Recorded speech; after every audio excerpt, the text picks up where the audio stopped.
안녕하세요. 시니어 여러분의 건강한 100세를 응원하는 인생 친구입니다. 우리 구독자님들, 오늘 물 몇 잔이나 드셨나요? 제가 이런 질문 드리면 열의 7분은 이렇게 대답하십니다. 아이고, 물 그거 많이 마시면 뭐해.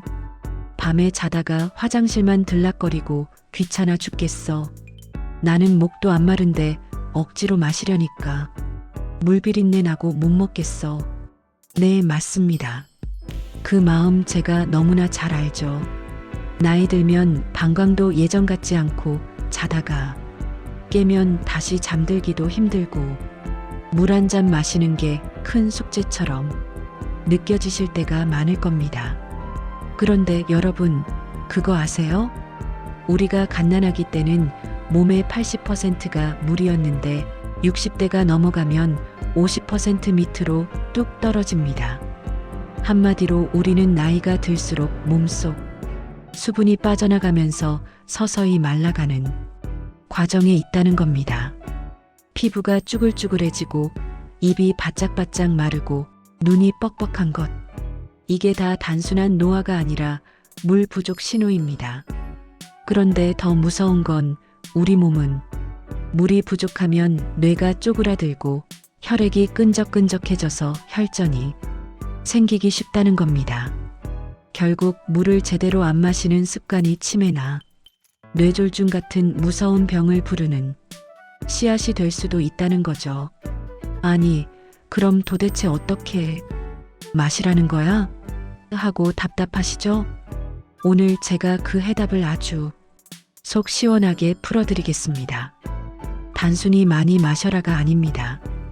우리 시니어 몸에 딱 맞는 약이 되는 물 마시기 골든타임과 방법을 아주 구체적으로 알려드릴게요. 오늘 영상 끝까지 보시고 딱 일주일만 따라 해보세요.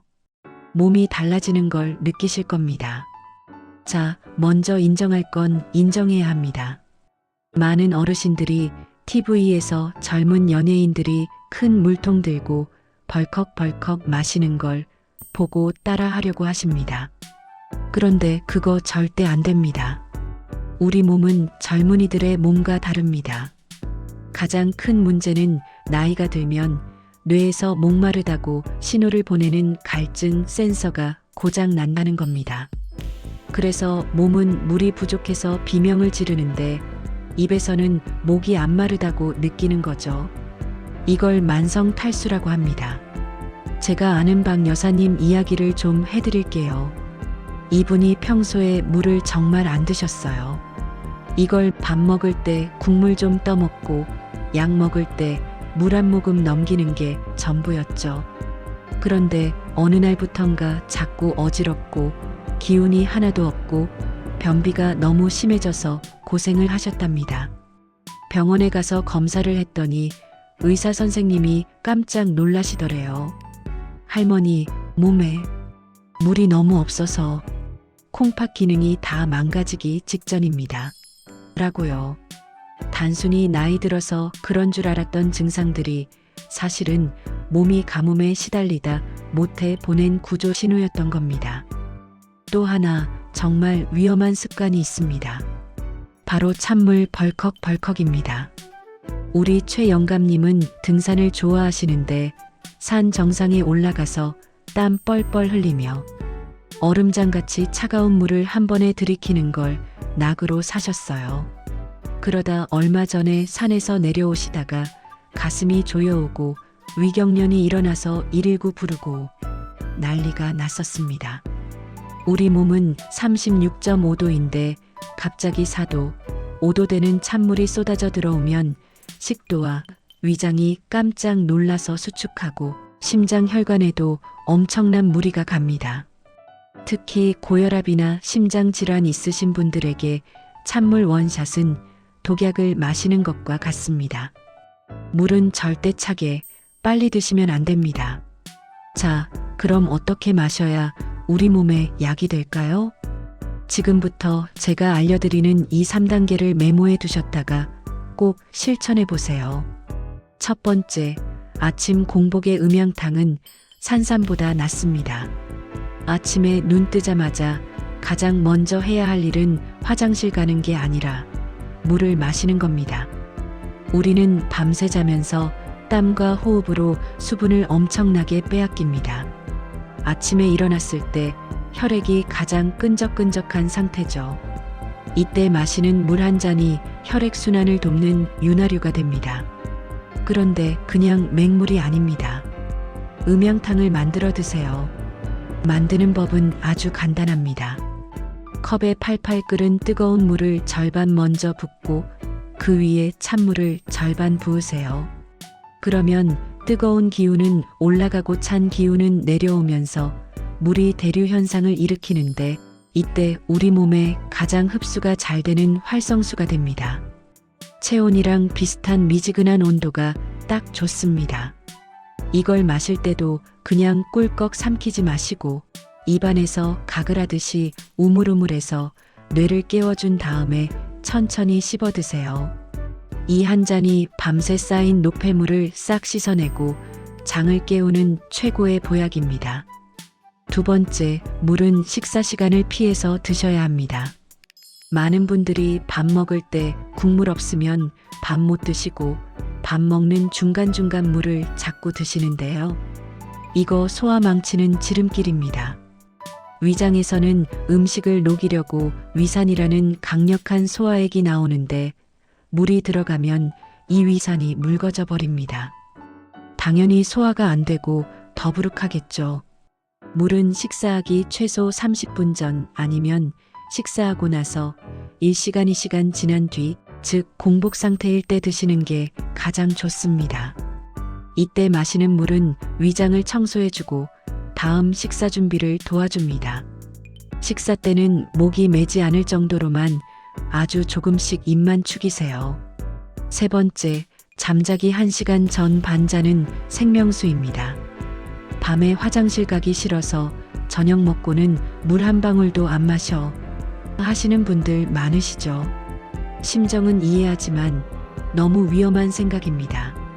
사람이 자는 동안에는 혈압이 떨어지고 혈류 속도가 느려집니다. 그런데 몸에 수분까지 부족하면 혈액이 갯벌, 진흙처럼 끈적해져서 새벽녘에 뇌경색이나 심근경색이 오기 딱 좋은 환경이 됩니다. 그래서 주무시기 1시간에서 30분 전에 딱 종이컵 반잔 정도의 미지근한 물을 천천히 드세요. 이 정도 양은 수면을 크게 방해하지 않으면서 새벽에 혈관이 막히는 걸 예방해주는 생명수 역할을 합니다.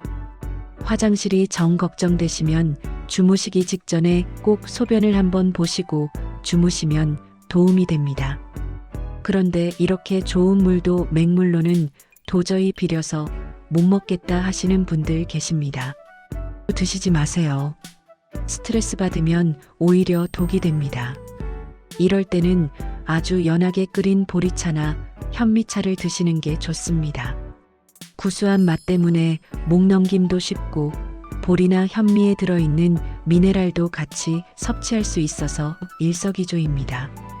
단 너무 진하게 끓이면 이뇨작용이 생겨서 오히려 물을 빼낼 수 있으니 물처럼 아주 연하게 끓이셔야 합니다.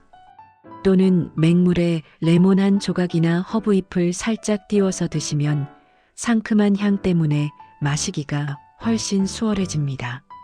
하지만 커피나 녹차는 물이 아닙니다. 카페인이 들어있는 음료는 마신 양보다 더 많은 물을 몸 밖으로 배출시키기 때문에 커피 한 잔 드셨으면 물은 2잔을 더 드셔야 본전이라는 사실 꼭 기억하세요. 여러분, 우리 몸은 정직합니다. 좋은 물을 때 맞춰 넣어주면 우리 몸속 60조 개의 세포들이 아이고, 주인님 감사합니다 하고 생생하게 살아납니다. 피가 맑아지고 피부에 윤기가 돌고 변비가 사라지고 머리가 맑아지는 그 기분. 비싼 돈 주고 산 영양제 10통보다 제대로 마신 물 한 잔이 훨씬 낫습니다. 오늘부터 당장 실천해 보세요. 아침에 일어나서 음양탕 한 잔, 식사 사이 공복에 미지근한 물 한 잔씩, 자기 전에 반잔. 이것만 지키셔도 여러분의 건강식에는 거꾸로 돌아갈 것입니다. 물 마시는 습관으로 여러분의 노년이 시냇물처럼 맑고 활기차기를 진심으로 바랍니다.